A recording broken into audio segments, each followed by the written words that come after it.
am shifting to target number 7.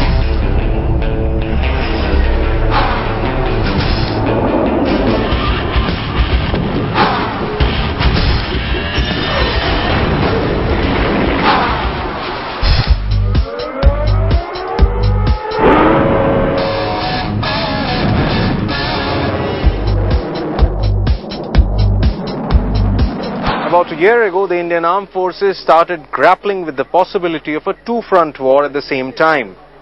And now the essential role the Indian Air Force is going to play if such a situation arises is undeniable.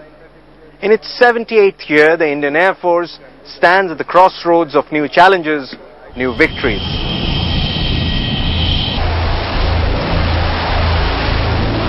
Air forces don't win wars by themselves, but no war of the future can be won without them. Personally asked me, the Indian Air Force will always be the first option or the first instrument that the government would exercise in case the balloon goes up, because we can react the fastest. There have been so many campaigns across the world.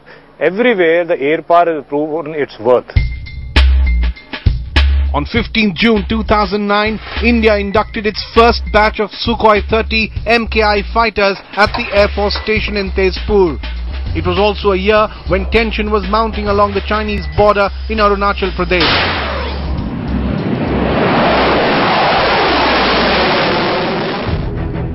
Now with a squadron of Sukhois in Tezpur and 3 army corps of about 100,000, the logistical wake-up has been sharp and steady. In terms of quality, I think we have an edge against them. Most important factor is the strategic location of Tezpur. If one looks at the map, if you start from the northwest, we've got Bhutan, we've got Nepal, then we've got Tar, the Tibetan Autonomous Region. Up north, we've got the Chinese. In the east, we've got Myanmar, and in the south, we've got Bangladesh. So if one is looking at a strategic location, I think Tezpur perfectly fits the bill. 350 kilometers away from Tezpur is the Chinese border. Despite these yearly handshakes at 17,000 feet, the underlying tension is an open secret. There is also the bitter memory of a defeat in 1962, a war in which the Indian Air Force was never used. Fueled, armed and ready, it kept waiting.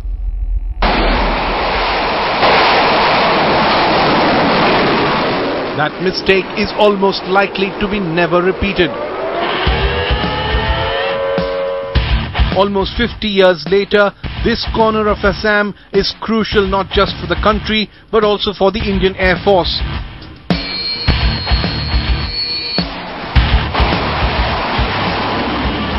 And leading the charge of change are the Sukhoi 30 MKIs. For the IAF, she is the queen of the skies. 22 meters long with a 15-meter wingspan, it is the flagship fighter aircraft of the nation. It's a very, very unique... Wing Commander Dangi shows us around the magnificent machine. With a twin cockpit, one for machine navigation, the other for flying. It is a truly swing roll aircraft. It can stay afloat for nearly about 10 hours or so in air with use of air-to-air refueling.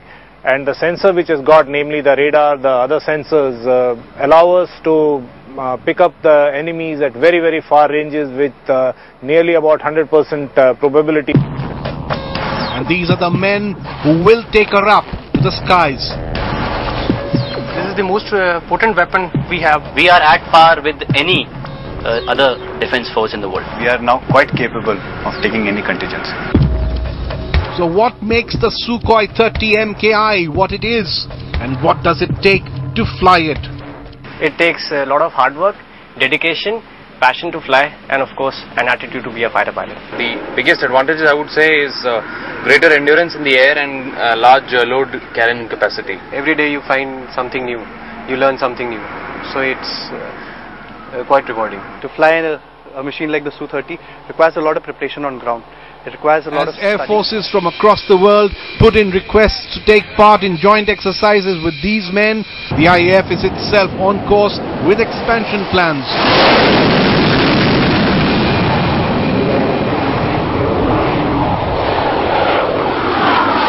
And the Sukhoi remains its backbone. We are also getting 126 aircraft to ensure that the balance of power doesn't change.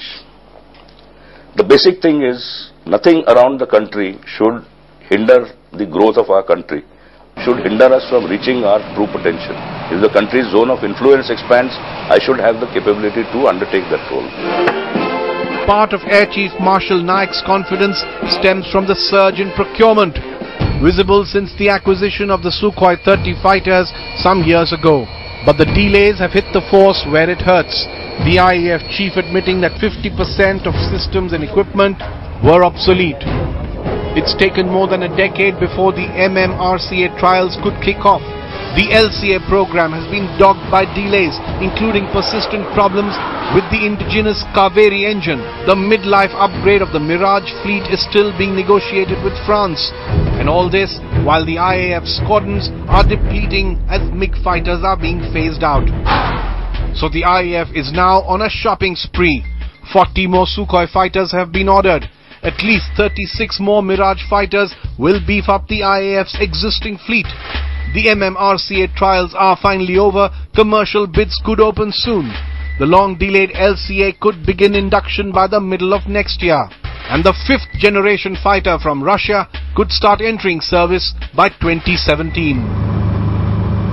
Helicopter acquisition is also being fast-tracked, with trials of the Boeing's heavy-lift Chinook helicopter completed and Russia's Mi-26 due to begin soon. Not just fighters, precision weapons, advanced radars and sophisticated communications. 6 C-130J transport aircraft are on order from the US. Negotiations underway on acquiring as many as 10 C-17 Globemaster strategic lift aircraft.